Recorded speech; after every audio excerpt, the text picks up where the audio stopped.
অনেকটা। কিন্তু তুমিও শুনে রেখো নীলাম্বর চৌধুরী, আজন্ম সত্য সিদ্ধ জাস্টিস শুভঙ্কর সান্যালের ভাই আমি দীপঙ্কর সান্যাল তোমার ওই বীজ দাঁত ভেঙে দিয়ে এই গৌরীপুরকে রাহমুক্ত করতে যদি আমায় জীবনও দিতে হয়। এভাবে জীবন দিয়ে জীবনের অমূল্য দিনগুলো আপনারা নষ্ট করবেন না। আমি জানি অনেক সাধনার ফলে মহামানব জীবন, সেই জীবন। কি কে কে আপনি আপনি হঠাৎ এভাবে একা বেরিয়েছেন কেন?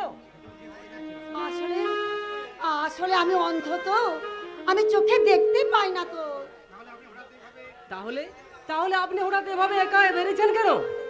কি করব বলুন, 2 বছর পরে দাদা বাড়িতে ফিরে এসেছে, তাই বাড়ির সবাই পাড়ার সবাইকে নিয়ে আনন্দে মেতে উঠেছে। কিন্তু কিন্তু আমি তো অন্ধ, আমি তো চোখে দেখতে পাই না। তাই ওই হাসি আনন্দ থেকে আমি আমি মনের দুঃখে রাস্তার মধ্যে বেরিয়ে এসেছি। এতে দুঃখ পাওয়ার কি আছে? আপনার চোখ তো আবার সেরে যেতে পারে। এ বাই দ্য বাই, আপনি কি জন্মান্ধ? না না, জন্মান্ধ নয়, ছোটবেলায় একটা দুর্ঘটনায় আমার চোখ দুটো।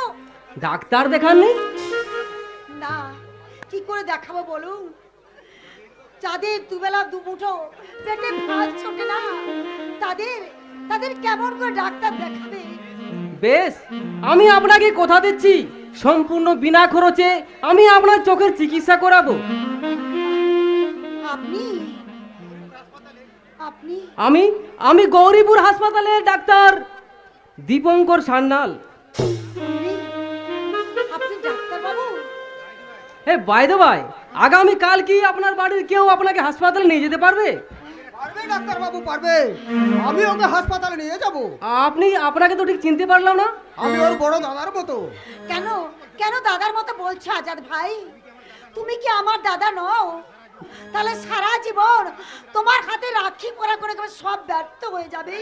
না রে বোন না, আমি তোর দাদা ছিলাম, দাদা আছি, আর থাকবো চিরকাল। কিন্তু আপনার তো হাতেই নেই, তাহলে আপনার বোন আপনার হাতে রাখি বাঁধতো কিভাবে? কোনো এক কারণে আমার আমার দাদার হাতে রাখি পরাতাম, কিন্তু আমার বাবার জীবনে একটা দুর্ঘটনা ঘটার জন্য দাদা প্রতিবাদ করায় তার হাত দুটো আমার শরীর থেকে বিচ্ছিন্ন করে দিয়েছিল ওই শয়তান নীলাম্বর Chowdhury. I am so sorry Azad বাবু, আপনার ব্যথায় যারা ভাষা আমার নাই জানা নেই, তাই ডাক্তার বাবু, তাই আপনার হাত দুটো ফিরিয়ে দেওয়ার ক্ষমতা আমার নেই। কিন্তু আপনি চাইলে আমি আপনার বোনের চোখের দৃষ্টিশক্তি ফিরিয়ে দিতে পারি কিনা তার চেষ্টা করে দেখতে পারি। ডাক্তার বাবু দাঁড়ান, ডাক্তার বাবু দাঁড়ান। আরে চুপচাপ দাঁড়িয়ে আছিস যে মুখ পুড়ে? যা যা ডাক্তার বাবুকে সালাম কর। ওরে বোন, আজ আমার আল্লাহ আর তোর ভগবান একসঙ্গে মিলিত হয়ে ওই ডাক্তার বাবুর রূপ ধরে আমাদের সামনে এসে দাঁড়িয়েছেন। তাকে তুই সালাম করে বরণ করে নে রে বোন, বরণ করে নে। কোথায় কোথায় আমার সেই ভগবান? কোথায় কোথায় আমার সেই ভগবান? উঠুন। হে আল্লাহ, এই বেহেশতের দৃশ্য দেখার পূর্বে আজ আমার হাত দুটো নেই। কে বলে তোর হাত নেই? এই তো আমি আমার হাত বাড়িয়ে দিলাম। এবার কি যত খুশি তোর আল্লাহ দিলাম। হে আল্লাহ, হে মেহেরবান, তুমি ওদের খোয়া পূর্ণ করো মেহেরবান, ওদের দোয়া করো, ওদের মোনাজাত কবুল করো মেহেরবান, ওদের মোনাজাত কবুল করো। লা ইলাহা ইল্লাল্লাহ মুহাম্মাদুর রাসূলুল্লাহ। জদা বিধর্মস্য লানি ভবতি ভারত অপুত্তানং ধর্মস্য তন্মানং সিদ্ধং পরিত্রাণায় সাধুনাং বিনাশায় তুষ্টিদং ধর্মসংস্থাপনার্থায় সম্ভবামি যুগে যুগে।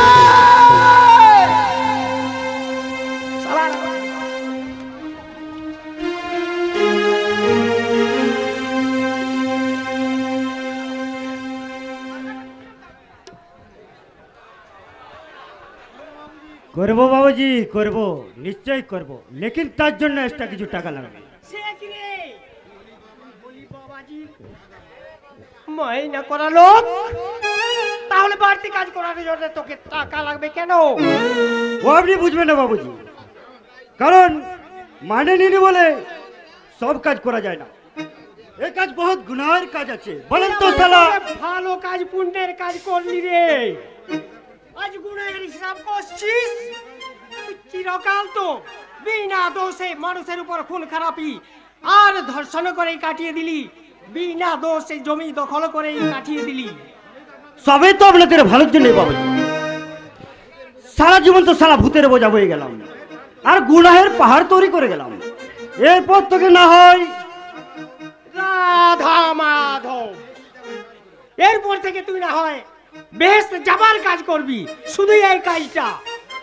না বাবুজি, ও কাজ আমার দ্বারা হবে না।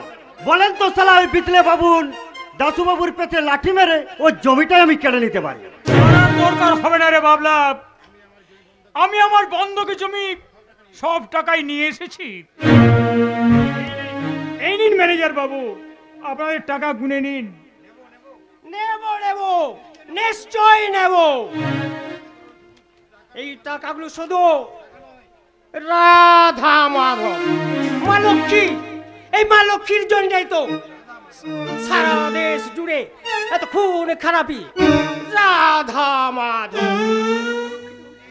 তুমি তোমার মা লক্ষ্মী ফিরে পেয়েছো, এবার আমার মা লক্ষ্মীকে আমার হাতে ফিরিয়ে দিন। অবাক করলে হে দাসু বাবু, অবাক করলে। তোমার মা লক্ষ্মী মানে রাধা মাধব। ম্যানেজার বাবু, আমার জমি, আমার পৈতৃক সম্পত্তি, সেটা তো আমি আর মাথায় করে নিয়ে নেই দাসু বাবু, তোমার জমি জমিতেই আছে। তবে কথা কি জানো দাসু, লক্ষ্মী বড় চঞ্চলা, সে এক জায়গায় স্থির থাকতে চায় না। ম্যানেজার বাবু, তাই তোমার সেই মা লক্ষ্মীকে তুমি আদৌ কোনোদিন ফিরে পাবে কি না? পরে ভেবে দেখবো ম্যানেজার বাবু। তার আগে টাকা যখন বুঝে পেয়েছেন তখন দলিলটা ফেরত দিন। দলিল? কিসের দলিল বলো তো? বেকামি করার বয়স আপনার পার হয়ে গেছে ম্যানেজার বাবু, তাই ভালো কথাই বলছি, দলিল ফেরত দিন, নইলে কি করবি? কি করার হিম্মত আছে তোর? সারা দু হাত কাটা ছোট জগন্নাথ, সারা হারামখোর। আজাদ, মানে কথা পঙ্গুর গিলে অঙ্কন করার স্বাদ হয়েছে আর কি। আসো, প্রাণ খুলে তোমরা হেসে নাও। তোমাদের ওই বাঁকা হাসি আর বেশি দিনের জন্য নয়, তোমাদের এই গুনাহের বোঝা আল্লাহ তাআলা আর বলতে পারছে না, তাই অচিরেই এই গুনাহের সাজা তোমাদের ভোগ করতেই হবে। ছেড়ে দাও আজাদ, তুমি ছেড়ে দাও। ওদের সঙ্গে বিরোধ করে আমাদের কোনো কাজ নেই। না চাচা না, আর দলিল ফেরত না দিয়ে আমরা এক পাও এখান থেকে নড়বো না। আপনি অর্ডার দিন বাবুজি, আমি ইনশাল্লাহ বলে দুই শালাকে না, মেরে শালা। তবু তুই আমাদের এখান থেকে তাড়াতে পারবি না রে বাবলা, আমরা আমাদের হকের ধার না পেলে। কিছুই করার ক্ষমতা যখন তোর নেই, ম্যানেজার বাবু, দলিল তোকে দেব না। ম্যানেজার বাবু, সত্য বাবু, ওদের দলিলটা তুমি ওদের ফিরিয়ে দাও। বাবাজি, তখন তো দিতেই হবে। আমি বলছিলাম কি, জমিতে সোনা ফলে বাবাজি, হাত ছাড়া করার মতো আমি করো না। বাবু বলছি, দলিলটা তুমি ওদের ফিরিয়ে দাও। আমার লোক হয় তুমি বেইমানি করবে, এ আমি কিছুতেই সহ্য করবো না। এই নাও তোমাদের দলিল। তবে কাজটা ভালো করলে না হে দাসু। তা আপনি যাই বলুন ম্যানেজার বাবু, আমি আমার মা লক্ষ্মীকে ফিরে পেয়েছি। আবার আমি চাষ করব, নিজের জমিতে চাষ করব। সবাই আমাকে চাষি বলবে, কেউ মনীষ বলতে পারবে না। আমি আর মনীষ খাটবো না। আমি গর্বিত চাষি, আমি বাংলার গর্বিত চাষি। বাবু, পেন্নাম থোত্তা মুখ ভোত্তা করে দাঁড়িয়ে আছো কেন? যাও, রাধা মাধব। হাসতে হাসতে দাঁত ফেলিয়ে কেটে পড়ো। যাব। রাধা মাধব। নিশ্চয়ই যাবো। রাধা আপনাদের হারিয়ে তো যাকে আমি থাকতে আসিনি, তবে যাবার সময় একটা কথা ইয়াদ করিয়ে দিয়ে যাই। অনেক করেছেন ম্যানেজার বাবু, এবার শান্ত হন, নইলে আল্লাহ তাআলার শেষ বিচারে হারিয়া দোজাকেও আপনার স্থান হবে না, কিছুতে না।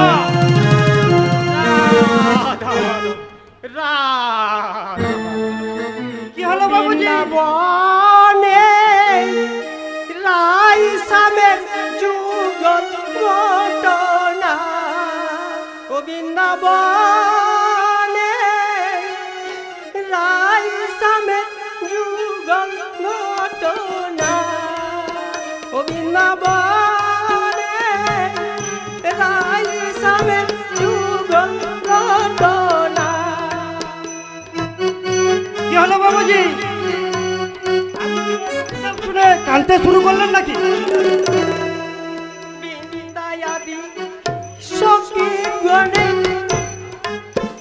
তারাই আনন্দে হইল মগনা, তারাই আনন্দে হইল মগনা, রাই সামে যুগল ঘটনা, ও বৃন্দাবনে রাই সামে যুগল ঘটনা।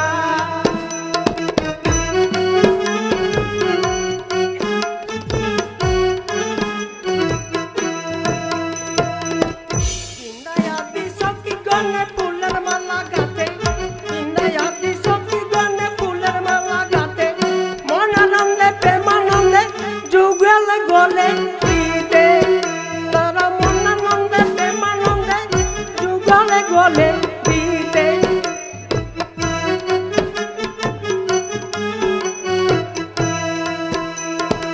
এই নারীর জনম সফল করবে, তাদের নারীর জনম সফল হবে,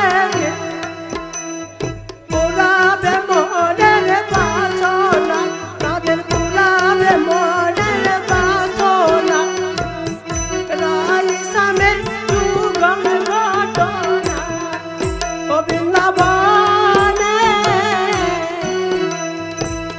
রাই সামের যুগল ঘটনা। ময়ূর বলে ও ময়ূরী তোরা করে আয়, ময়ূর বলে ও ময়ূরী তোরা করে আয়, রাধা কৃষ্ণের যুগল মিলন সময় বয়ে যায়। ময়ূর বলে ও ময়ূরী তোরা করে আয়, রাধা কৃষ্ণের যুগল মিলন সময় বয়ে যায়।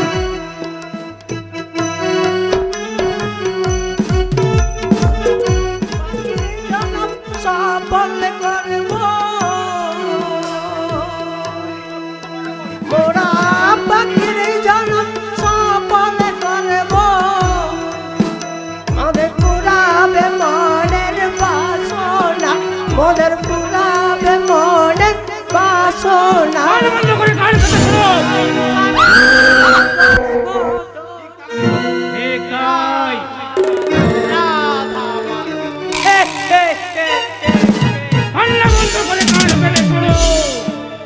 এই জীবনে মাঝে মাঝে ছোট ছোট ইমানদারি দেখাতে হয়, ভবিষ্যতে বড় বেঈমানি করার জন্য।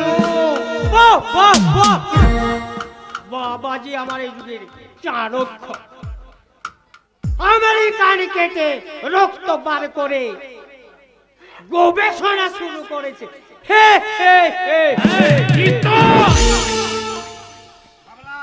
তোমার মতো এই অপমান করা, তোমার এই অপমানের প্রতিশোধ নিতে আমি যে দলের ফেরত দেওয়ার কৃতজ্ঞতার জালে বন্দী হয়ে ওরা শান্ত হয়ে পড়তে পারবে না, যে ওদের বাড়ির সম্মান যেমন করে ধুলাই লুটিয়ে পড়ছে। বলেন ভাই, পারবি তো এই মহান কাজে? মহান কাজ? এমনি অসংখ্য কাজে তো আমার উপরে পার হয়েছেন বাস। ওরে বাবলা, কলির কলকে আমি নিলাম মোর চৌধুরী। অন্যায় অবিচার অত্যাচার আমার ধর্ম, খুন ধর্ষণ রাহাজানি আমার কর্ম, পাপার পক্ষায় আমার কর্ম, আর তোরা দুজন হলে আমার সেই কর্ম। আর তোদের উপর ভর করেই আমি হব শয়তান পঞ্চপদ চরিত্রহীন ভগবান।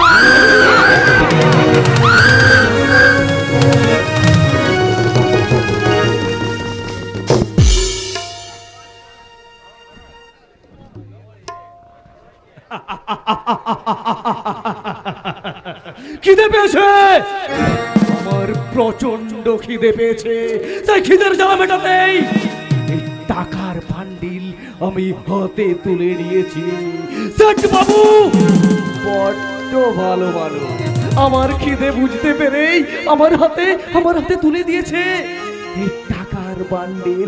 বিনিময়ে যে চাই সামান্য আমার ফিক্সড অ্যাসেট চম্পা বাইকে দেব। আমি তাকে নিশ্চয়ই দেব, আমি তার হাতে ওই চম্পা বাইকেই তুলে দেব। না মুন্না ভাই না, আমি কিছুতে শয়তানটার কাছে যাব না, কিছুতেই যাব না। তুই যাবি না, তোর বাপ যাবে রে শয়তানি। কি মনে করছিস এখানে বসে বসে মাগনা পেট চালাবি? হ্যাঁ চালাবো, কারণ তুমি নটরাজকে তেমনটাই কথা দিয়েছো। তোর তেরি নিকুচি করেছে তোর নটরাজের সালা বেজন মাম আমাকে 2 লাখ টাকা দিয়ে ভেঙে পড়েছে। বাকি 3 লাখ টাকা সে কবে দেবে শুনে? দেবে, খুব শীঘ্রই দেবে মুন্না ভাই। সে গৌরীপুর থেকে ফিরে এসেই আসবে না, কোনো দিনই ওই গৌরীপুর থেকে ফিরে আসবে না।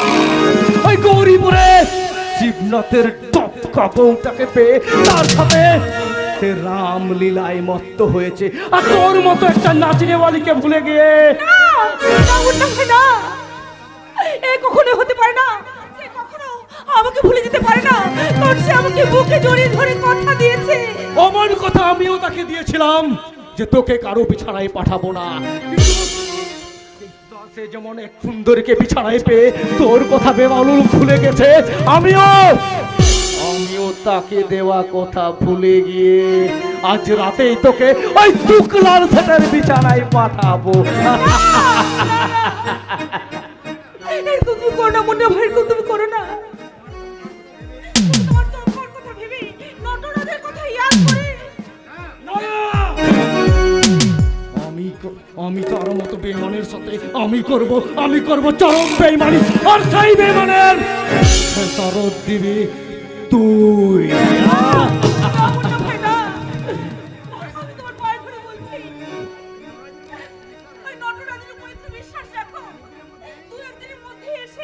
না, আমি তোর কোনো কথার উপর বিশ্বাস রাখবো না। সেই চোখের জল নষ্ট না করে তুই পা ছেড়ে ওঠ বলছি।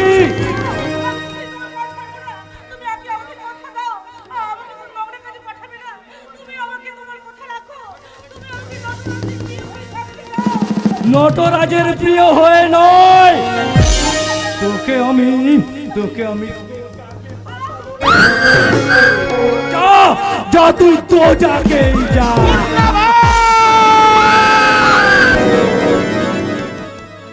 বড্ড বড় খেলোয়াড় হয়ে গেছো তাই না? কিন্তু তুমি বোধহয় জানো না যে নটরাজ নিমিষের মধ্যেই তোমার খেল খতম করে দিতে পারে। রাখতে পারে না, যার কাছে নারী শুধু ভোগের সামগ্রী, সেই নরকের গীত বেজন মা 99টা খুনের আসামি নটরাজ। বড় বড় কথা বললেও বড় কাজ করার ক্ষমতা তার। ভগবানের চাবুক মেরে আমার উষ্ণ রক্তস্রোতকে গলন্ত নাভায় পরিণত করো না মুন্না ভাই, না হলে সেই আগ্নেয়গিরির সাথে দেখা পড়ে সারা সর্বপ্রথম তুমি এই মরবে। না না না, মানুষ নয়, ও একটা রক্ত পিশাচ, যে হৃদয়হীন জল। তাহলে আমার অবর্তমানে মুন্না ভাই আমাকে অসৎ পদ্ধতি টাকা রোজগার করতে চেয়েছিল, আমাকে অনেক অত্যাচার করতেছিল, কিন্তু কিন্তু কিছু করতে পারেনি। আমি শুধু বেঁচে আছি তোমার পথ চেয়ে, তোমার কথায় বিশ্বাস করে। এই কথা সত্য মুন্না ভাই, তুমি ওকে দিয়ে মিথ্যা হতে যাবে কেন? আমি তোর কথার উপর বিশ্বাস রেখেই তুই বলেছিলি বাকি 3 লাখ টাকা দিয়ে 7 দিনের মধ্যেই তুই চম্পাকে তোর করে নিবি, কিন্তু 7 দিন পার হয়ে গেল তুই তোর কথা রাখিসনি বলে। বেশ, আমি যখন ফিরে এসেছি তখন তুমি তোমার খুব শীঘ্রই টাকা পাওনা পেয়ে যাবে, কিন্তু বেইমানি করে ওই চম্পার দিকে হাত বাড়ালে বেইমানি বেইমানি শব্দটা আমার নামে আগে না বসিয়ে তুই তোর নিজের বুকের উপর বসালে নটরাজ। আর সেই সঙ্গে ইয়াদ রাখে 24 ঘন্টার বেশি সময় আমি তোকে দেব না। আর তার মধ্যেই ফয়সালা হয়ে যাবে বাকি 3 লাখ টাকা দিয়ে চম্পা তোর নাকি চম্পা সারা জীবনের জন্য আমার আমার টাকা রোজগার করা মেসেজ।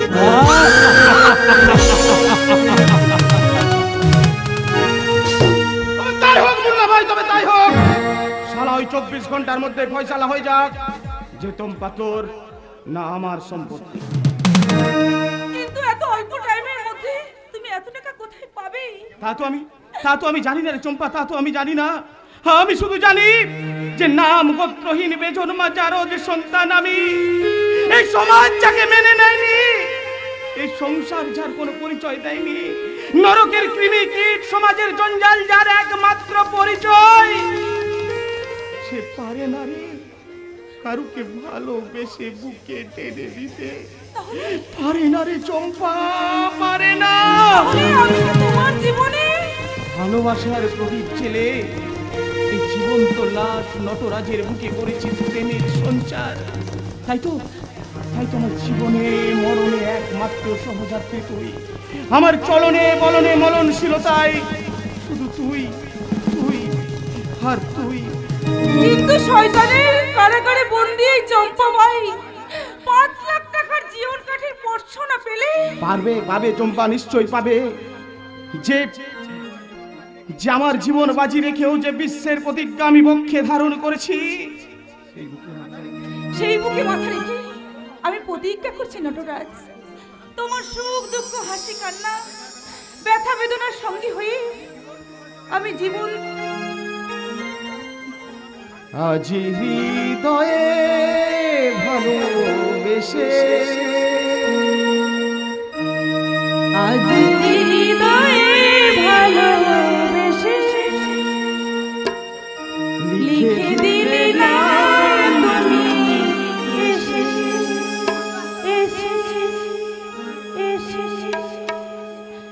আজ হৃদয়ে ভালোবেসে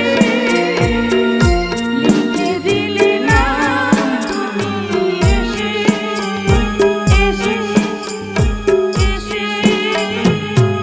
যেন সাগরে ভেসে ভরে দিলে মন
আসুন আসুন স্যার, বসুন বসুন বসুন।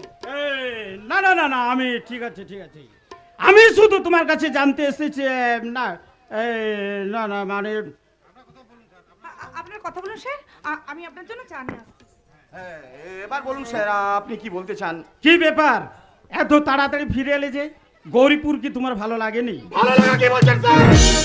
ওসব কাজ শালা আমার দ্বারাই হবে না। কেন কেন হবে না? তাই আপনার দেওয়া দায়িত্ব আমি আপনাকে ফিরিয়ে দিলাম। তার মানে মানে মানে আমি খুনি বদমাশ, এই সমাজের জঞ্জাল, তাই ওই সকল ভালো মানুষদের কারো সন্তান, কারো স্বামী, কারো দাদা হয়ে ভালো মানুষের জীবন যাপন শালা আমার দ্বারাই হবে না। নটরাজ, নটরাজ তুমি? তার আগে আপনি বলুন তো, আপনি তো জয় সাহেব, এই সম্মানীয় ব্যক্তি, তাহলে আপনার হঠাৎ ওই আওয়ারা মানুষগুলোর জন্য এত উদার হয়ে উঠলেন কেন? তাহলে শোনো নটরাজ, শিবনাথ মৃত্যুকালে তার মরণ খবর আমাকে আমাকে ওদের বাড়িতে পৌঁছে দিতে বলে। আমি তাদের বাড়িতে গিয়ে তাদের অবস্থা দেখে আমি সেই খবর দিতে পারি নটরাজ, আমি সেই খবর দিতে পারি না। তাই ওদের শ্বাস প্রশ্বাস দান করতে চেয়েছিলেন, তাই না স্যার? হ্যাঁ হ্যাঁ। তার আগে আপনি বলুন তো, ওই ওই নির্দোষ শিবনাথ, ওই শিবনাথকে আপনি বিনা দোষে সাজা দেননি তো স্যার? না, সে বিনা দোষে একজন মানুষকে খুন করেছিল, যে তার মেয়ের বিয়ের জন্য টাকা নিয়ে ফিরছিল।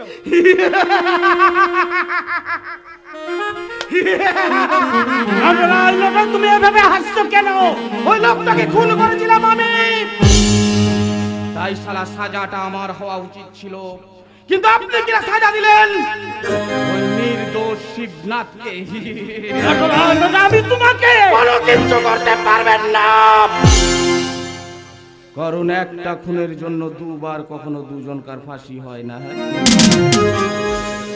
নটরাজ, নটরাজ, ওই সকল অসভ্য কেউ নোংরা মানুষগুলোর সাথে ওইরকম কেউ ভাবে বেঁচে থাকা আমার পক্ষে সম্ভব নয়। তাহলে আমি নিজে যাব গৌরীপুরে, অকপটে স্বীকার করবো আমার অপরাধের কথা। তার জন্য যদি ওদের কোনো ক্ষতি হয়, সেই ক্ষতি মাথায় নিয়ে আগে মৃত্যুবরণ করবো আমি, তারপর মরবে ওরা।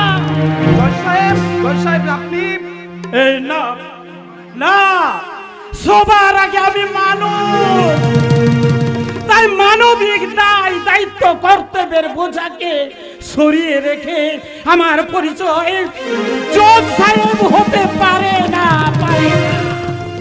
যদি জজ সাহেব পরিচয় নিয়ে আমাকে বাঁচতে হয়, তাহলে সবার আগে বিচার করব আমার নিজে নিজে, আর সেই বিচারে যদি আমার মৃত্যুদণ্ড হয়, সেই মৃত্যুদণ্ড আমি হাসি মুখে মেনে নেব, আমি হাসি মুখে মেনে নেব। চলি, good bye Nataraj, good bye. বাইটার গুড রাখলেন কোথায় স্যার? শালা সবই তো একেবারে ব্যাড করে দিয়ে চলে গেলেন। শালা মহাপাপী খুনি বদমাশ হয়ে বেঁচেছিলাম, শালা আপনার খপ্পরে পড়ে শালা ভালো মানুষ সাজতে গিয়ে শালা ভালো আর মন্দের মাঝে চাপা পড়ে শালা আমি কিশঙ্ক মনি হয়ে চলে গেলাম, আর আমার অপবিত্র পাপী সত্তাটাকে গ্রাস করে নিল ওই গৌরীপুরের দাশরথী মুখুজ্জের পরিবার, আর আরে কলকাতার চম্পাবাই। এই উভয় সংকটে পড়ে আমি এখন কি করব তুমি বলে দাও। গৌরীপুরে ফিরে গিয়ে তোমার ফেলা সমস্ত কাজ তুমি সমাপ্ত করবে।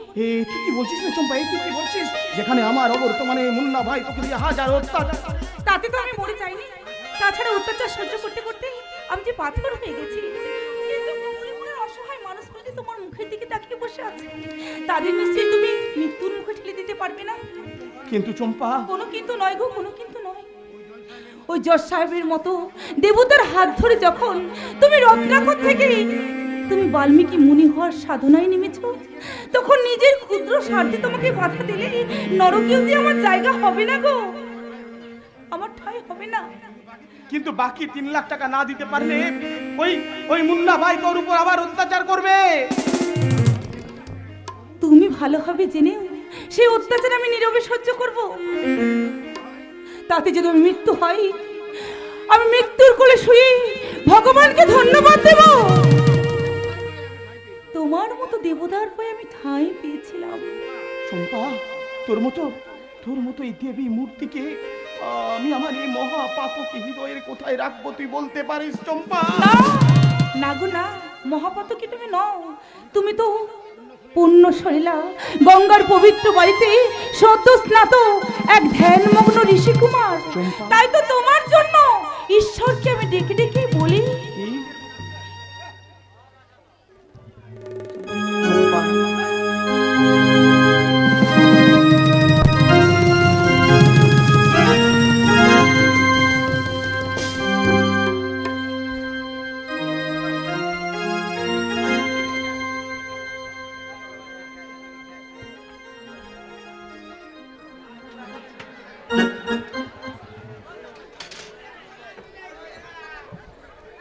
ছেড়ে দিলে এমন দৃশ্য আর তো দেখতে পাবো না, ছেড়ে দেব না আমি মাঝারে রাখবো, ছেড়ে দেব না। ছেড়ে দিলে এমন দৃশ্য আর তো দেখতে পাবো না, ছেড়ে দেব না মন্দিরে রাখবো, ছেড়ে দেব না মাঝারে রাখবো।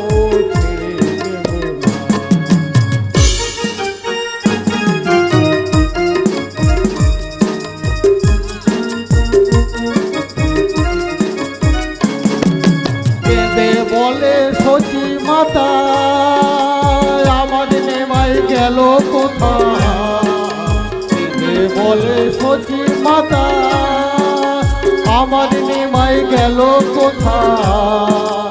কৃষ্ণপ্রিয়ার মনের আশায় আশা পূরণ হলো না, কৃষ্ণপ্রিয়ার মনের আশায় আশা পূরণ হলো না। দেব না আমি হৃদ মাঝারে রাখবো, ছেড়ে দেব না আমি হৃদ মাঝারে রাখবো, ছেড়ে দেব না।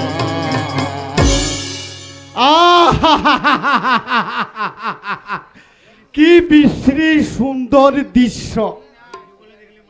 ওদের যুগলে দেখলে মনে হয় যেন রামী চণ্ডীদাস, হর পার্বতী, রাম সীতা।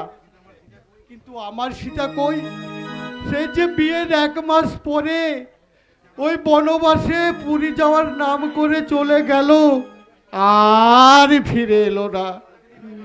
তাকে আমি প্রতিদিন ওই বালতির 2 বালতি করে দুধ খাইয়েছি, কিন্তু আমার দুধের দাম তো দিলই না। দাম দিল কিনা পাড়ার দেবর লক্ষণকে।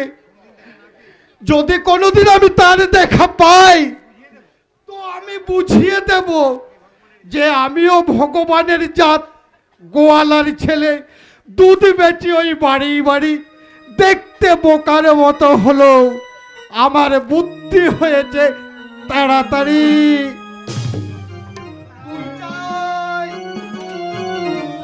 জল মেশানো একেবারে খাঁটি দুধ।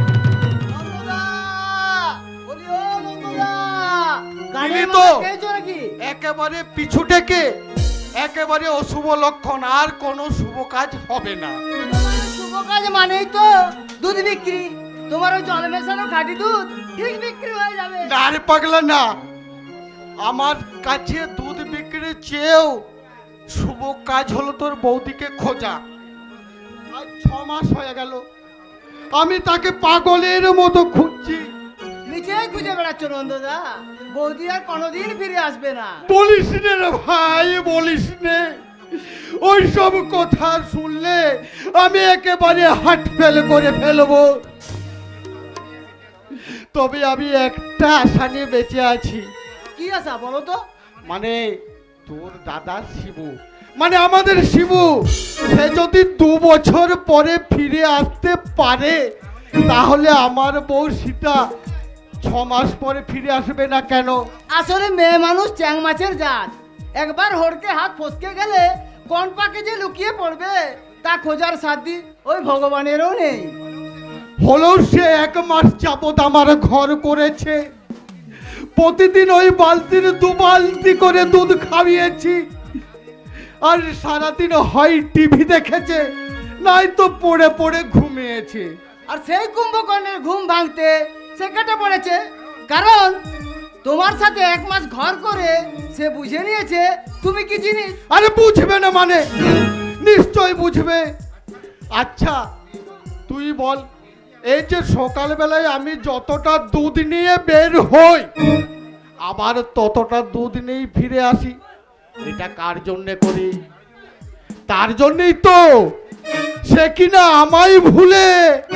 এখন ভুলে গেল, মনে পড়লে ঠিক ফিরে আসবে, তাতে সে 6 মাস পরে হোক আর 6 বছরে পরে হোক। তোর মুখে ফুল চন্দন পড়ুক। তুই বিকেলে আমাদের বাড়ির দিকে যাস, আমি তোকে 2টো লজেন্স দেবো। না নন্দ না, তোমার লজেন্স খাওয়াতে হবে না, তুমি বরং আমার একটা কাজ করে দেবে। সাধ্যের বাইরে না হলে নিশ্চয় করব, বল। বলছি তুমি তো সারা দেশে দুধ বিক্রি করে বেড়াও, যদি কোথাও কোনোদিন আমার দাদার দেখা পাও। পাও মানে? কোথায় কোথায় গেছে সে? কখনই গেছে?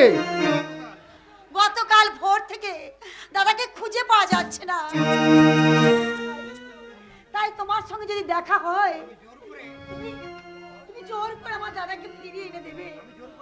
আমি তাকে জোর করে ধরে নিয়ে আসবো রে লক্ষ্মী। 2 বছর পরে কত আশার প্রদীপ জেলে সেই আমাদের বাড়িতে ফিরে এসেছে। সে শুধু তোমাদের বাড়ির গর্ব নয়, সারা গ্রামের গর্ব। সেই সেই গর্বের প্রজ্বলিত দ্বীপ আজ হতাশার অন্ধকারে ডুবে যাচ্ছে। তাই তাই তোমাদের সকলের কাছে আমার অনুরোধ, আমার দাদাকে তোমরা আরে ছি ছি, তোকে হাত জোড় করতে হবে কেন রে? তাকে খুঁজে বার করা তো আমারও কর্তব্য। এই নন্দগণ দুধে জল, এই না না না না, জলে দুধ মেশাতে পারে, সে কর্তব্যর অবহেলা সে কোনোদিন করে না। তোরা তোরা ভাই বোনে বাড়ি যা, আমি যেখান থেকে হোক তাকে খুঁজে আনবই আনবই। আমি তো দিদি দাদার খুঁজে বেরিয়েছে, দিদি তুই আবার এলি কেন? কি করবো বল, বাবার প্রলাপ বোকা বৌদির সেই করুণ মুখখানা আমাকে আজ বাইরে বেরোতে বাধ্য করেছে, তাই তো নিজে অন্ধ হয়ে আজ আমি দাদাকে খুঁজতে বাইরে বেরিয়ে পড়লাম। বেশ ভালোই তো কাজ করেছেন, সেই সঙ্গে আরো একটু ভালো কাজ করতেন যদি নিজের চোখ দেখাতে একবার হাসপাতালে যেতেন। কণ্ঠস্বরটা যেন মনে চেনা বলে মনে হচ্ছে আপনি আপনি সেই গৌরীপুর হাসপাতালে। বেশ ভালোই তো মনে আছে দেখছি, তাহলে এই কথাটা মনে রইল না কেন যে আজাদ ভাইকে সঙ্গে নিয়ে একবার হাসপাতালে যাওয়ার কথা? মনে ছিল ডাক্তারবাবু, আসলে দিদি একটা অন্য কারণে হাসপাতালে যেতে পারেনি। কারণটা আমি বলছি ভাই, কারণ আমি এই ছোটখাটো গ্রামীণ হাসপাতালে ডাক্তার, তো তাই আমার কাছে উনি চোখ দেখানোর সাহস পাননি। না না না, ও কথা বলে আমাকে লজ্জা দেবেন না ডাক্তার বাবু। আমার কাছে আপনি ডাক্তার নন, আপনি আপনি ডাক্তার রূপী ভগবান। থাক, ওটাতে আর কাজ হয় না, যেটাতে কাজ হবে সেই ওষুধ নিতে হাসপাতালে গেলেন না কেন? কেন মুখে ভগবান ভগবান বলা সত্ত্বেও এই ভগবানের কাছে সত্যি কথাটা বলতে এত ভয় পাচ্ছেন? ভয় নয় ডাক্তারবাবু, লজ্জা। সেই সব লজ্জা সংকোচ মন থেকে মুছে ফেলে সত্যি কথাটা আমি আপনাকে বলছি ডাক্তারবাবু। হাসপাতালে ডাক্তারের ফিটা না লাগলেও ওষুধ কেনা বা অন্য কোনো কাজে টাকার প্রয়োজন, আর সেই টাকা আমাদের কাছে নেই বলেই। আপনার ভাই যে কথাগুলো বললো তা কি সত্যি? হ্যাঁ না মানে? থামুন, এতদিন আমি এত কথা বলা সত্ত্বেও আমার কথায় এতটুকু বিশ্বাস রাখতে পারলেন না। এখন এখন আমার মনে হচ্ছে আপনার বিচারে আমি কোনো ডাক্তার নই, আর ভগবান ভগবান তো নয়, আমি একজন কসাই। না না, ও কথা বলবেন না ডাক্তার বাবু, ও কথা বলবেন না। শোনো ভাই, তুমি বাড়ি গিয়ে আজাদ ভাইকে সঙ্গে নিয়ে একবার হাসপাতালে এসো। আমি ততক্ষণ ওনাকে হাসপাতালে নিয়ে যাচ্ছি, ও একটা চেক আপের ব্যবস্থা করি। ঠিক আছে ডাক্তারবাবু, আমি এক্ষুনি যাচ্ছি।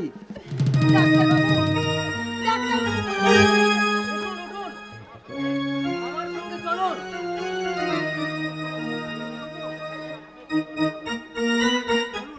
বলুন, দয়া করে আপনি আমাকে, দয়া করে আপনি যদি আমাকে আপনি না বলে তুমি বলেন, তাহলে আমার নাম ধরে ডাকেন, তাহলে আমি মনে মনে একটু শান্তি পাবো। বেশ, কি নামে ডাকবো তোমাকে? ডাক্তারবাবু, কানে কানে বলে তুমি না, কি নামে ডাকবো তোমাকে? কানে কানে বলে তুমি না, কোন ফুল ভালোবাসো তুমি, নামটা জানি শুধু দা, কি নামে ডাকবো তোমাকে? কানে কানে বলে তুমি না, কোন ফুল ভালোবাসো তুমি, নামটা জানি শুধু দা।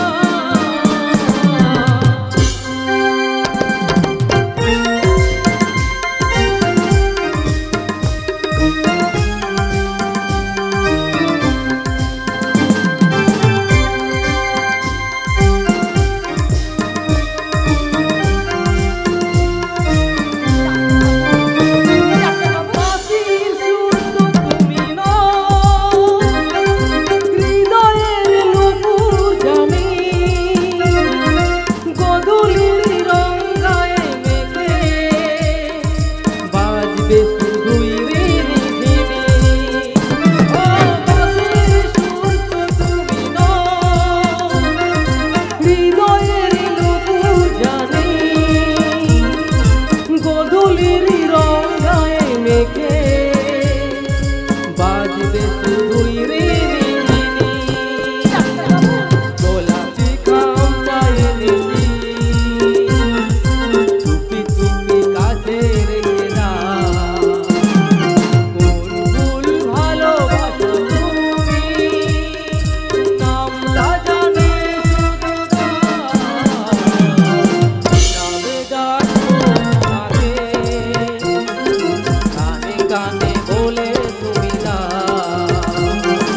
কোন ফুল ভালোবাসো তুমি, নামটা জানি শুধু দাও, নামে ডাকবো তোমাকে।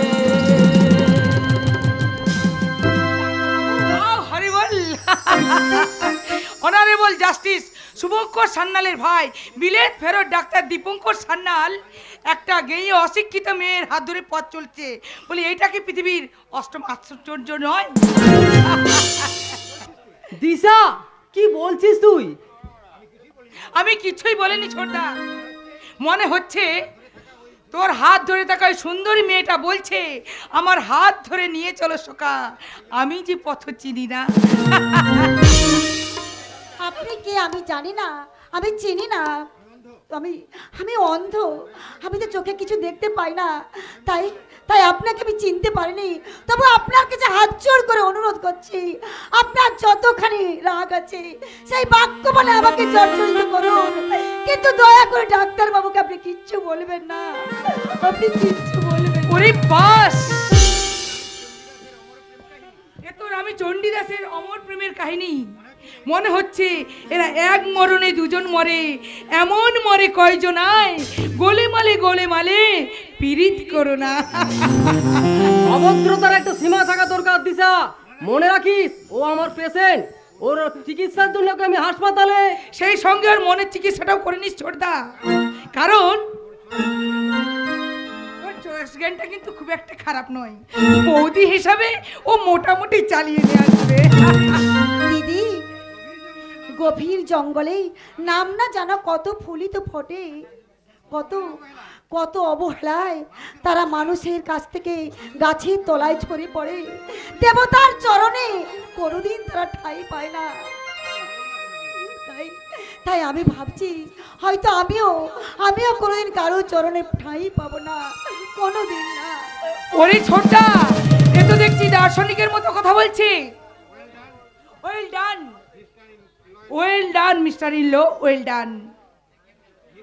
নির্ভয়ে পুরো দমে চালিয়ে যাও, আমি না সবসময় তোমার পাশেই আছি। তুমি ওর কোথায় কিছু মনে করো না, ও চিরকাল এমনই দুষ্টু। তুমি এসো এসো আমার সঙ্গে। আসি আসি ভাই আসি। আজ ভগবানের স্বরূপ ডাক্তার বাবুর দয়ায় যদি কোনোদিন আমি চোখের দৃষ্টি ফিরে পাই, সেদিন তোমাকে আমি দু চোখ ভরে দেখবো ভাই, সেদিন তোমাকে আমি দু চোখ ভরে দেখবো।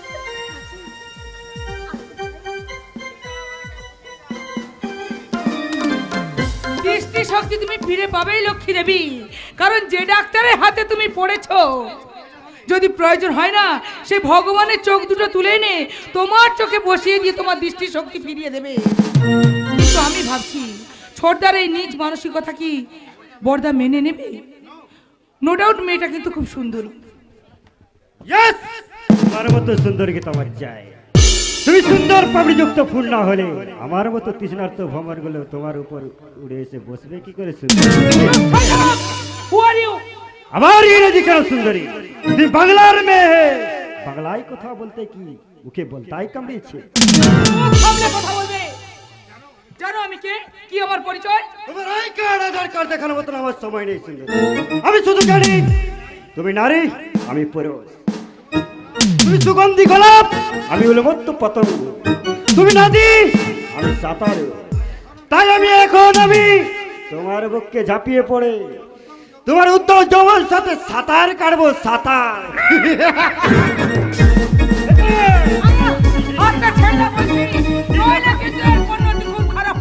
পরিণতির কথা নয়, পরে ভাবা যাবে। এখন আমি আমার কার্যসিদ্ধি সেরে নেব।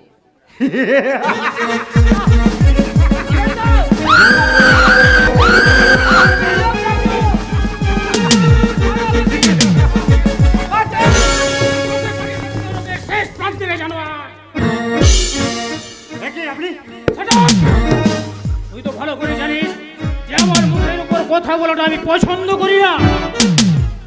কাজটা আপনি ভালো করলেন না। চুপ! সবাই যদি বালকে রাস্তায় নারীর সম্ভ্রম নষ্ট করতে উদ্যত হয়েছিস জানোয়ার, এক্ষুনি ঘাড় হেড করে এখান থেকে চলে না গেলে আমি তোকে গুলি চালাতে বাধ্য হবো আজকে। নো মিস্টার চৌধুরী,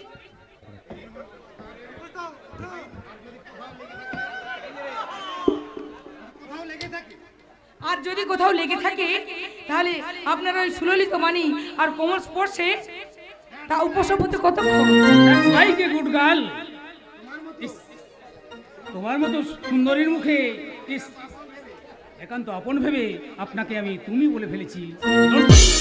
না না, আমি কোনো মাইন্ড করিনি। আর তাছাড়া আজ থেকে আপনি আমাকে তুমি বলবেন। বলতে পারি, যদি এক যাত্রায় পৃথকক্ষণ না হয়। দ্যাটস মিন আপনিও যদি ওকে মিস্টার চৌধুরী, ওই আপনিটা না অনেক দূরের মনে হয়, আর সেই ব্যবধানটুকু ঘুচাতে চাইলে তাই তো আমি আমার হাত বাড়িয়ে দিলাম। আর আমিও আপনার হাতে হাত রেখে চিৎকার করে বলছি, তুমেরি তোতা मैं तेरी मैया, तू मेरी तोता मैं तेरी मैया, गाने में क्यों कहना, फूलों से जैसी तेरी जवानी, फूलों से जैसी तेरी जवानी, जाने से जादू चला मेरे दिल को।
তাও তুমি ওকে বলে দিও বৌমা, ও যেন কাউকে না জানিয়ে হুটহাট করে বাড়ি থেকে বাইরে না যায়। যাবে আর কোথায়, দেখবে দুদিন পরে ঠিক ফিরে আসবে। তবু তবু তো আমরা ঘর পড়া গরু বৌমা, তাই সিঙ্গুরে মেঘ দেখলে আমরা ভয় পাই, বলা তো যায় না। আবার যদি আগের মতো 2 বছর বাড়ি না ফিরে। ঠিক আছে বাবা, ঠিক আছে, আমি বলে দেবো। এবার যদি কোথাও যায় তোমায় যেন বলে যায়। হ্যাঁ হ্যাঁ, তাই বলে দিও বৌমা, তাই বলে দিও। আর সেই সঙ্গে তুমি বলে দিও, আচ্ছা বৌমা, সে কোথায় গেছে বলো তো? সকাল থেকে তাকে তো আমি বাড়িতে দেখতে পাচ্ছি না। তার কি আর বাড়িতে বসার জো আছে বাবা? গৌরীপুরে সব চাষিরা তাকে ধরে বসেছে। আমরা যেমন করে আমাদের জমি ফিরে পেয়েছি, তারাও তেমনি তাদের জমি। তা কি করে সম্ভব? তার জন্য তো অনেক টাকার দরকার বৌমা। তা তো আমি জানি না বাবা, তবে তোমার ছেলে চাষিদের সঙ্গে দেখা করে বাজারে যাবে বলে গেছে। বেশ বেশ মা, বেশ। এইভাবে সব কথাই যেন বলে যায়, তাকে দেখতে না পেয়ে এই বুড়ো বাপটা যেন আর পাগল হতে না হয় বৌমা। তা হবে কেন বাবা? তোমার ছেলে তো ভালোভাবেই। না বৌমা না, এখনো সে অনেক কিছু ভুল কাজ করেই চলেছে। আজ যদি তোমার শাশুড়ি মা বেঁচে থাকতো, সে তোমায় বুঝিয়ে বলতে পারতো, কিন্তু আমি। দেখো বাবা, আমি তোমার মেয়ে, তা যে কোনো কথা লজ্জা না করে আমায় বলতে পারো। তাহলে তাহলে শিবুকে তুমি বলে দিও বৌমা, সে যেন প্রতি রাত্রে বাইরে খাটিয়াতে না শুয়ে, সে যেন ঘরে শুয়ে। ভাঙা হলেও আমার তো ঘর আছে বৌমা। তাহলে বলবো বাবা, নিশ্চয়ই বলবো। আসলে 2 বছর কলকাতায় পাখার নিচে শোয়া অভ্যাস হয়েছে, তাই ঘরে গরম লাগে। ও বাবা, ওসব নিয়ে তুমি চিন্তা করো না, ওটা আমাদের ব্যাপার। আমরা আলোচনা করে সমস্যার সমাধান করে নেব। তা তো নেবেই বৌমা, তা তো নেবেই।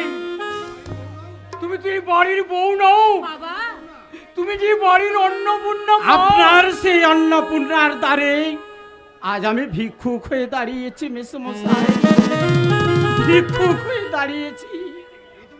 হে তুমি কি বলছো বাবা? এ তুমি কি বলছো? তুমি তুমি আমার শিবুর বন্ধু, শিবুর মতো তুমিও তো। তাই তো যখন খুশি তখনই তো ছুটে আসি মেসোমশাই। ভালোই করেছেন দাদা, আপনি তো আমাদের বাড়িতে ঘোর অমানিসার অন্ধকার কাটি জেলে দিয়েছেন আশার প্রদীপ, এনে দিয়েছেন সুখ শান্তি আনন্দের ফুলগুধারা। না না বৌদি না, আপনি চিরকাল এই বাড়িতে ভগবান হয়ে বিরাজ করবেন। আপনি যে কি করছেন তা আপনি নিজেই জানেন না দাদা। আপনারা কথা বলুন, আমি জানি এক্ষুনি আসছি।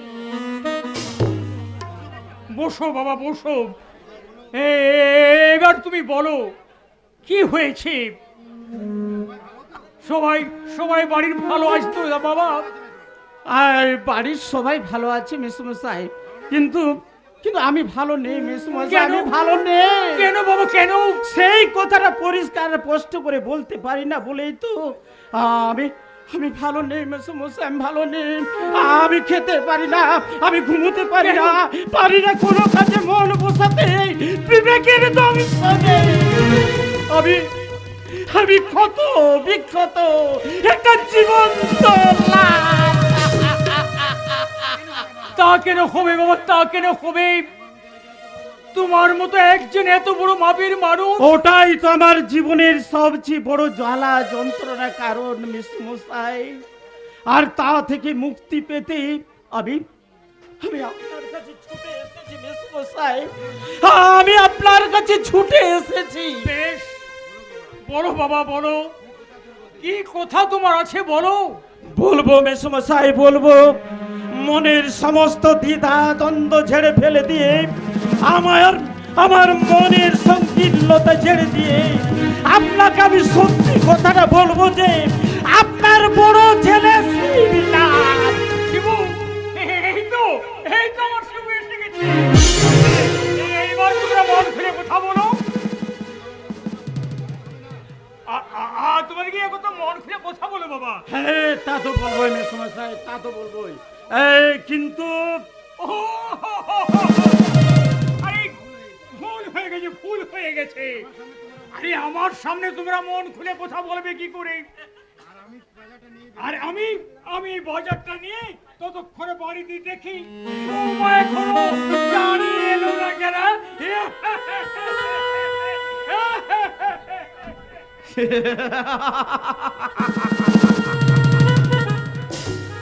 নমস্কার, নমস্কার জয় সাহেব, নমস্কার। আমি জানতাম যে আপনি আসবেন। আসতে আমাকে হলো, কারণ তোমার উপর ভরসা করে কোনো কাজ করা যাবে না। তাই আমি নিজে এসেছি দাশরথী বাবুকে সমস্ত সত্যি কথাটা বলতে। যান যান, গিয়ে ওই দাশরথী মুখর্জীকে বলুন যে আমি ওই লোকটাকে খুন করেছিলাম, আর আপনি আমার পরিবর্তে তার নির্দোষ ছেলেকে ফাঁসিতে ঝুলিয়েছিলেন, ফাঁসিতে। আমি না হয় সে কথা বলবো, তুমি এখানে এসেছো কেন? আমি এখানে এসেছি, আমি আমার মহা পাপের প্রায়শ্চিত্ত করতে। প্রায়শ্চিত্ত? তোমার মতো একজন ঘৃণ্য খুনি। হ্যাঁ হ্যাঁ, আমি খুনি। আর আমি যদি খুনি হই তাহলে আপনিও তো একজন খুনি। আমি খুনি? হ্যাঁ হ্যাঁ, খুনি। আমি খুন করেছি ওই বস্তিবাসীদের বুকে দু মুঠো অন্ন তুলে দেওয়ার জন্য, আর আপনি একজন সৎ নির্ভীক মানুষ হয়েও একজন নিরপরাধ ছেলেকে ফাঁসিতে ঝুলিয়ে খুন করেছেন। খুন! নটরাজ তুমি? অনেক অভিমানে আমি আপনাকে বলেছিলাম যে কারো ছেলে, কারো দাদা, কারো সন্তান হয়ে আমি বেঁচে থাকতে পারবো না স্যার। আমি অর্থাৎ এই শিবু, এই সকলের নিঃশ্বাস প্রশ্বাস জানেন স্যার, জানেন। আমি না থাকলে এরা কেউ বাঁচবে না স্যার। আমি না থাকলে এরা কেউ। নটরাজ, তাই নটরাজকে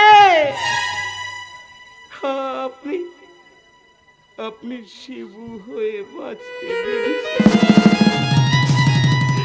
শিবু হয়ে বাঁচতে দিন। সত্য সে লুকায়। যেমন এই সংসারকে বাঁচাবো, তেমনি করব আমি আমার মহা পাপের প্রায়শ্চিত্ত। জানেন তো স্যার, জানেন তো আমি আমার মাকে কোনোদিনও চোখে দেখিনি, আমি আমার বাবাকে কোনোদিনও চোখে দেখিনি। আমি ওই দেবতার মন্দিরে কোনোদিনও ছুটে যাইনি, আমি দেবতার পায়ে প্রণাম করেও কোনোদিন কোনো কিছু চাইনি। আজ আমি আমার জীবন্ত দেবতার পায়ে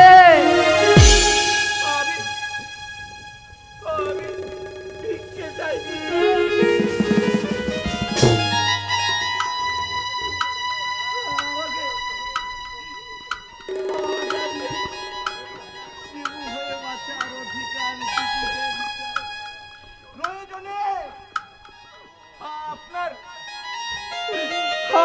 আপনার ওই চরণে আমি সারা জীবন দাসের মতো পড়ে থাকবো। দিন না স্যার,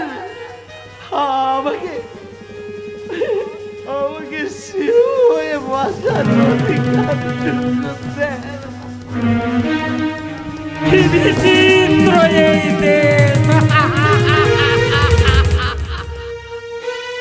নিরানব্বইটা খুনের আসামি নটরাজ আজ শান্ত, সহজ, সরল শিবনাথ হওয়ার জন্য আমার কাছে কাকুতি মিনতি করছে।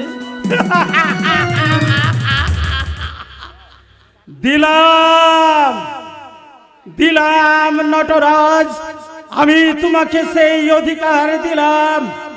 আজ থেকে তুমি আর নটরাজ নও, তোমার একমাত্র পরিচয় তুমি শিবু, শিবনাথ মুখার্জি। আপনার এই মহানুভবতার ঋণ আমি আমার জীবনে কোনোদিনও ভুলবো না স্যার, আমি আমার জীবনে কোনোদিনও ভুলবো না। আর তোমার কোনো ঋণ রইল না শিবু, কিন্তু এক পাপ থেকে মুক্তি পেয়ে তুমি এক পাপে জড়িয়ে পড়বে। আরেক পাপ? সেটা কি স্যার? তুমি শিবু না হয়েও শিবু সেজে সেই শিবু স্ত্রীকে দেবীর মর্যাদাতে রাখবো স্যার। এতদিন যেমন তাকে রেখেছিলাম আর ভবিষ্যতেও তাকে ওই দেবীর মর্যাদাতে রাখবো শিবু। আমি খুনি, গুন্ডা, বদমাস, কিন্তু কিন্তু লম্পট নই স্যার, লম্পট নই। তাই তাই ওই পার্বতী দেবীকে আমি উপযুক্ত মর্যাদাতেই রাখবো স্যার, উপযুক্ত মর্যাদাতেই রাখবো। জানেন, যার আমার জীবনে একমাত্র সঙ্গী ওই চম্পা বাই, কোন অজ্ঞাত কারণে তাকে ভালোবেসে ফেললাম, তাই তাই আমার জীবনের একমাত্র সঙ্গী ওই চম্পা। আর আমি বেঁচে থাকলে যার স্মৃতিতে সিঁদুর দেব, জানেন স্যার, জানেন, সে আজ ওই কলকাতার বুকে আমার বিরহে কাতর হয়ে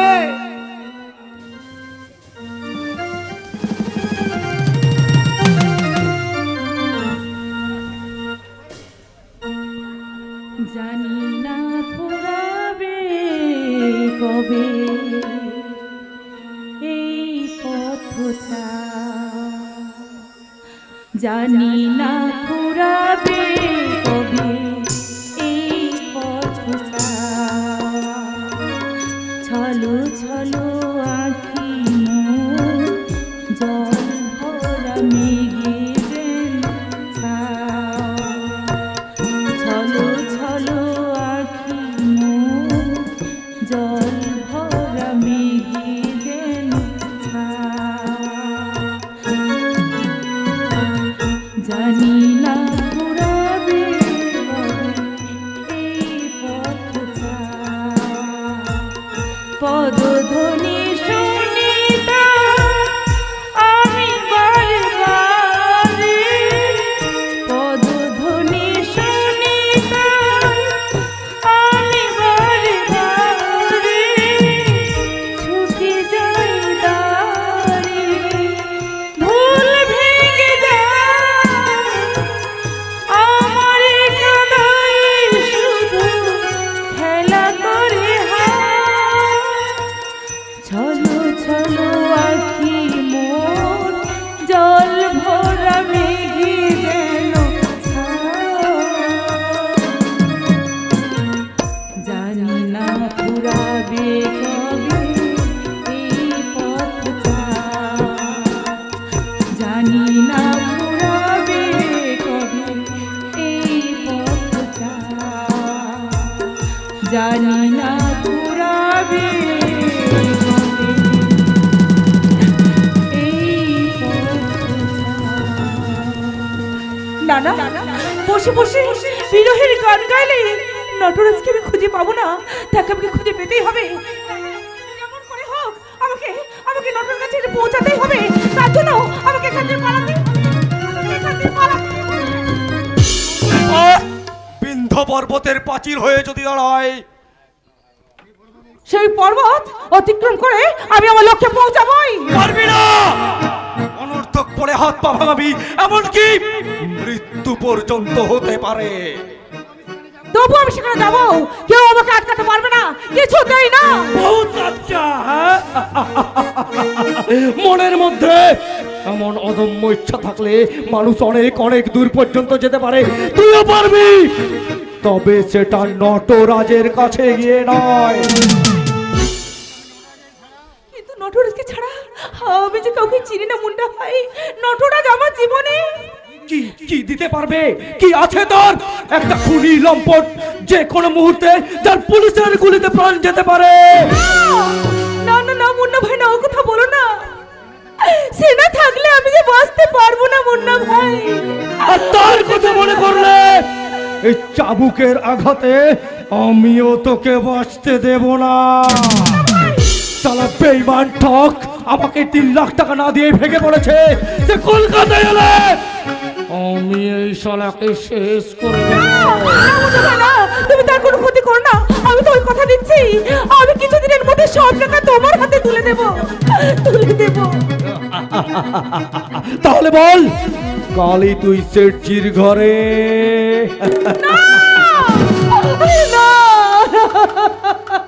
তাহলে এতগুলো টাকা তুই কোথায় পাবি রে শয়তানে? আমি দেব না, মানে আমার বাবাজি দেবে। আমার বাবাজি, বাবাজি আমার দয়ার অবতার, যেন কলিযুগের দাতা কর্ণ। এ কি, কে কে আপনি? আর এখানে কাকে চাই? আর কোথা থেকে আসছেন?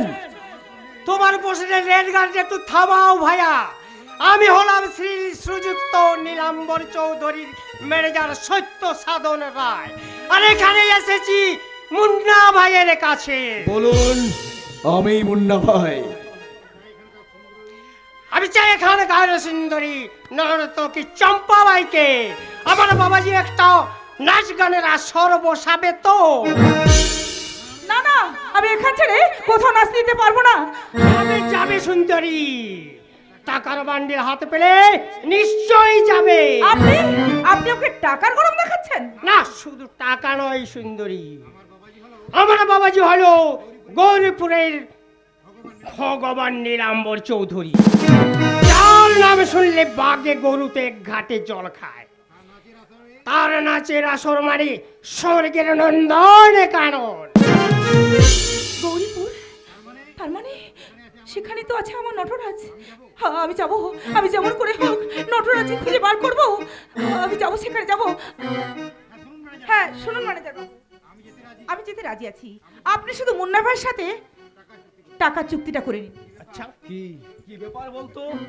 তুই অন্য কোথাও যাবার ব্যাপারে আগে না করেছিস, কিন্তু কিন্তু ওই গৌরীপুর যাবার ব্যাপারে তুই এত উৎসাহিত কেন? হবে না রাধা মাধব, আমার বাবাজির নাম শুনলে বাজে বকবাস বন্ধ করুন। কারণ নাম ধাম টাকাকে দেখিয়ে এই চম্পা ভাইকে বস করা যায় না।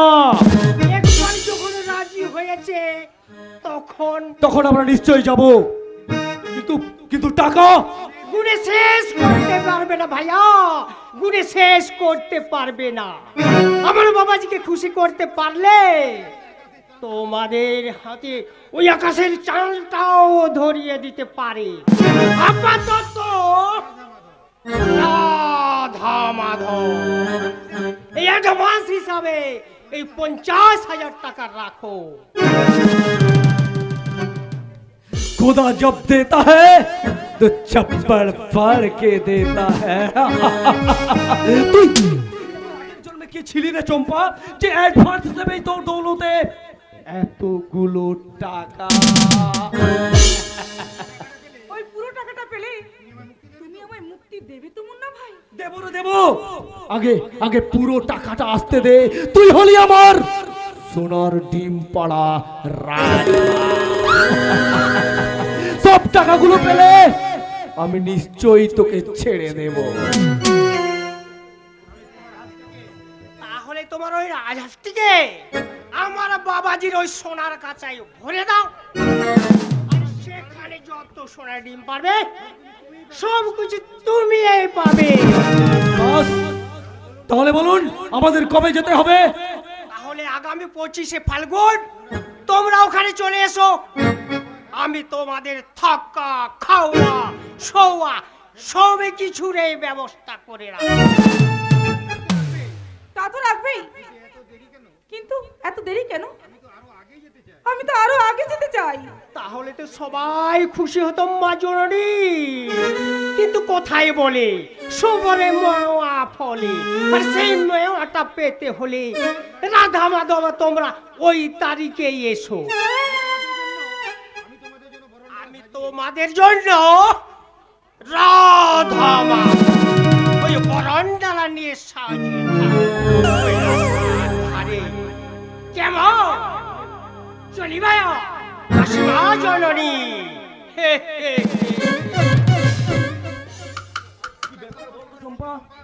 কি ব্যাপার বল?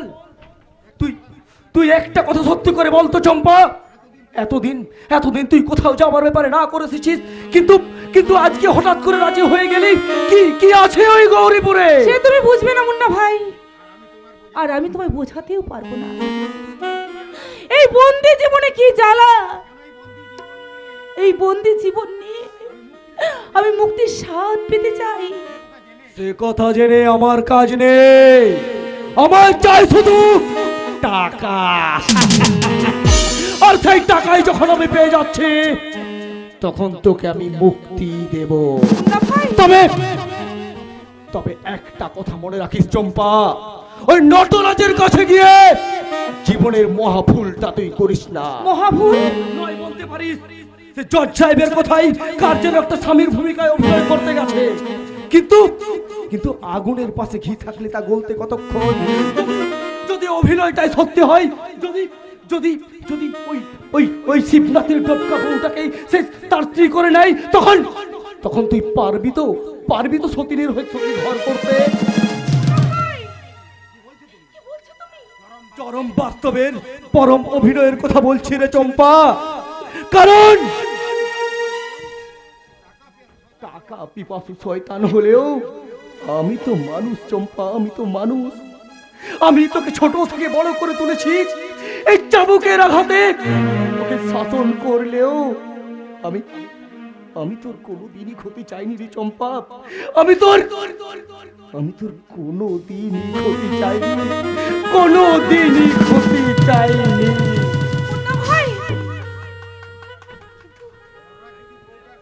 নটরাজ যদি বউটার সঙ্গে তা কখন সম্ভব নয়, কিন্তু নটরাজ আমাকে প্রাণ দিয়ে ভালোবাসে। তাই তাই আমি যদি তার জন্য সব কামনা বাসনা ত্যাগ করতে পারি, তাহলে সে কেন পারবে না? কিন্তু কিন্তু মুন্না ভাই যে বললো আগুনের পাশে ঘি থাকলে, না না না ওগো ঠাকুর, আমার অমূলক চিন্তা ভাবনা তুমি দূর করে দাও, তুমি দূর করে দাও।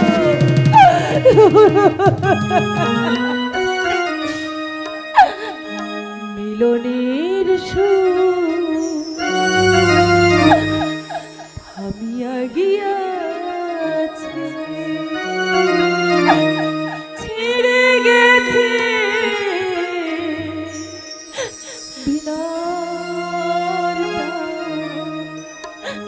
প্রাণহীন ভাষা, নীরব কঠিন প্রাণহীন ভাষা জীবনে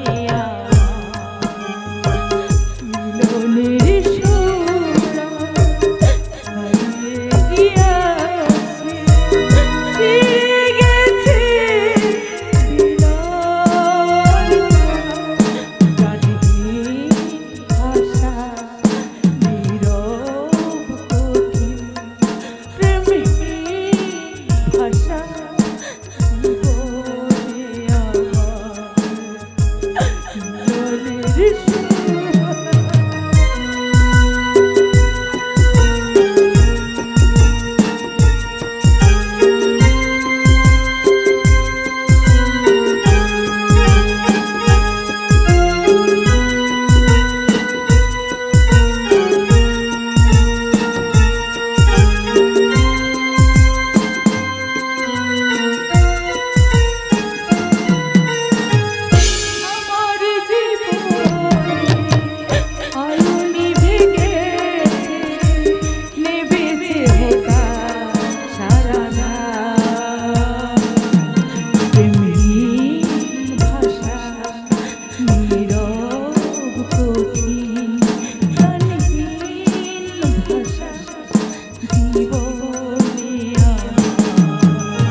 ওইসব কুচিন্তা মন থেকে তুই সরিয়ে বাবলা, এখনো সময় আছে। যদি প্রাণে বাঁচতে চাস, আমার বাচ্চার চিন্তা না করে তুই নিজে কিভাবে বাঁচবি সেই চিন্তা কর। পরের গুনাহারে নিজের হাত উঠাতে হারিয়েছিস, এবার নিজের 10 কাঠা জমি বাঁচাতে তোর প্রাণটা না দিতে হয়। প্রয়োজন হলে আমি তাই দেবো, তবু আব্বাজানের সেই স্মৃতি ও জমিটুকু আমি বিক্রি করবো না। তোর আব্বা বিক্রি করবে না শালা। আর তোর দোজাকে গিয়ে জমি বিক্রি করার টাকা গুনবে রে হারামখোর। হুঁশিয়ার বাবলা! তোর সব কথা আমি শুনবো, কিন্তু আর একবার হারাম কর বললে কি করবে? কি করবি মাথা যে তোর শালা? লাঠি মেরে তোর কমরটা ভেঙে দেবো রে জানোয়ার। ইয়াদ রাখে, নাক দাঁত ভেঙে দিল শের শেরই থাকে, ও তোর মতো শয়তানের পাচাটা কুত্তা হয়ে যায় না। তবে রে জানোয়ার শামুকটা নামা। ওর মতো শেয়াল কখনো শের শিকার করতে পারে না। এ কি বলছিস বস? আমি Shut up! তুই তো ভালো করে জানিস বাবলা যে আমার মুখের উপর কথা বলাটা আমি পছন্দ করি না। চৌধুরী সাহেব, আপনি বাবলার অন্যায়ের জন্য আমি তোর কাছে জোর হাত করে ক্ষমা চাইছি ভাই। ভাই, আপনি আমাকে ভাইয়ের মতোই ভালোবাসি। দেখ আজাদ, যার ভুলে হোক তোর হাত দুটো আজ নেই। শুধু চাষ কেন, কোনো কাজই তুই আর করতে পারবি না। তাই আমি বলছিলাম কি, তোর ওই 10 কাঠা জমিটা যদি আমায় দিস, আর সেখানে যদি একটা কারখানা গড়ে ওঠে, তাহলে তোর আর কোনো অভাব থাকবে না। সারা জীবন তুই বিনা পরিশ্রমে বসে বসে খেতে পারবি। হ্যাঁ, তবু আমার জমি আমি তোমাকে দেব না। আমি রাগ থেকে শুকিয়ে মরবো, তবু ওই বেঈমানের সঙ্গে সহবাস করে আমি রাজভোগ খেতে চাই না। বাবলা! শামুক মেরে শয়তানটাকে সহবত শেখার, আর ওর নাকে হ্যাঁ করাতে জীবনের শেষ নিঃশ্বাস পর্যন্ত শামুক চালাবে। এবার বলো, ওই শয়তান, তোর মতো পঙ্গু গিরিলঙ্গার করে সাদা মিছিল করে মিটিয়ে দেবো।